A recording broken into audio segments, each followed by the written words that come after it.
So what exactly is remote work? The reality is, remote work means different things to different people. Let's take the job seeker searching online who finds a great role that is tagged as remote. They believe this means they can work full-time from home and they happily apply. But they soon find out that they have to be in the office for 1 day a week. This can't work for them because they live too far away from the office. So is this really a remote job? The employer advertising the job might say yes, but the candidate certainly thinks no. What about the company who decides to move to full-time remote work? They give up their offices and everyone can work remotely, but now employees are asking to work abroad for 6 months. The employer is confused. For them, remote means working from one country only, but the employees think it means being free to travel and work from anywhere in the world. The problem is there are far too many interpretations of the words remote work. For some, it means being a digital nomad, traveling the globe and working from the beach. For others, it means only having to spend a few days a month in the office. Some of us believe that remote companies have no offices and never meet in person, while others assume that in-person time is an essential part of remote working. There are too many assumptions and too many interpretations. The result? Confusion and frustration. For job seekers trying to figure out the remote jobs market, for employees trying to do their best work from where suits them best, and for employers trying to figure out what works best for their business. But it doesn't have to be this way. All we need is a common understanding of what remote work really means, and the first step is to understand that there is not just one type of remote work. In fact, we should stop using the term remote work entirely because it is so misleading and misunderstood. Instead, we should view work as a spectrum with different variations along the way. On one end, you have a fully centralized model that prioritizes in-person working.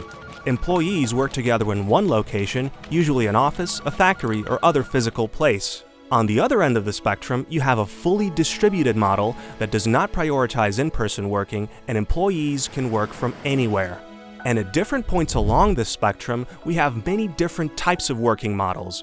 For example, when it comes to fully distributed models, there are many kinds, ranging from the nomad who can work from anywhere in the world without constraint to an employee who can only work in one country or one time zone.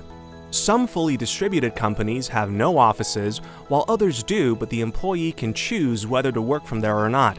Some fully distributed companies allow employees to work from co-working hubs, others do not. There's also the hybrid model.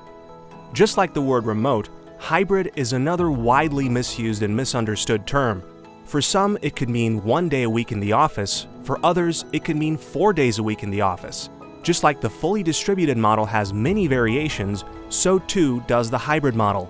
For example, the office-first hybrid model prioritizes in-office work while allowing for some remote work.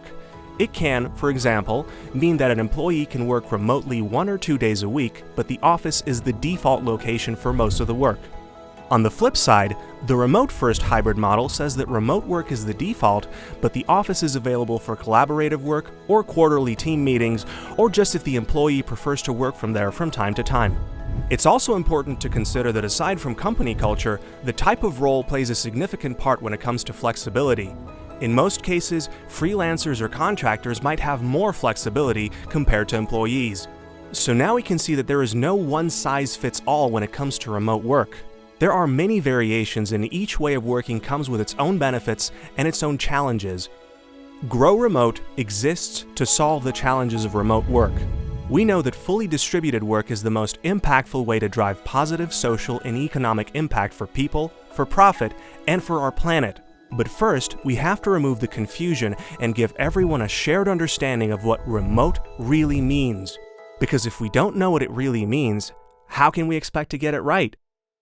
Learn more at growremote.ie and follow us on YouTube.